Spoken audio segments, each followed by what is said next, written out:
Ma'am உங்க பேர் சொல்லுங்க. சிவகாமி. சிவகாமி என்ன பண்ணிட்டு இருக்கீங்க? நான் வேலைக்கு போயிட்டு வேலைக்கு போயிட்டு இருக்கீங்க. என்ன வேலை?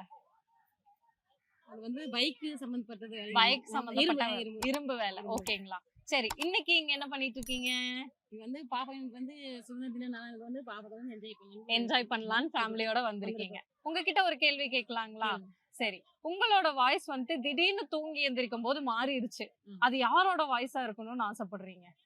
யாரோட வாய்ஸ்னா என்னோட அம்மாவோட வாய்ஸ் மாதிரி கேட்கணும். அம்மாவோட வாய்ஸ் மாதிரி. ஏன் அம்மாவோட வாய்ஸ்? எங்க அம்மானா ரொம்ப பிடிக்கும். அம்மானா ரொம்ப பிடிக்கும். அம்மா இப்ப இல்ல.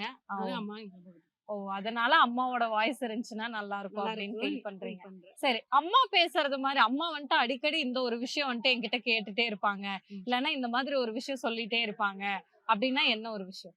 என்ன விஷயம்னா பாப்பா பண்ணப்பட்டு இருந்து அடிக்கடி வீடு சுத்தம் பண்ணிட்டே இருப்பேனா, அம்மா திட்டு வந்துட்டு பண்ணாத சாமி, பாப்பா பெருசாக வந்து கொஞ்சம் வீடு வந்து கொஞ்சம் அப்படி கசசன் இருக்கு, நீ ரொம்ப கிளீன் பண்ணிட்டு இருக்காத அப்படின்னு சொல்லி அம்மா அட்வைஸ் பண்ணுவாங்க. எனக்கு அட்வைஸ் பண்ணுவாங்க. அம்மா வந்துட்டு உங்களை இருந்த வரைக்கும் நல்லா பாத்துக்கிட்டாங்கன்னு சொல்றீங்க. சோ அவங்களோட வாய்ஸ் வந்துட்டு உங்களுக்கு வந்தா நல்லா இருக்கும்னு ஃபீல் பண்றீங்களா?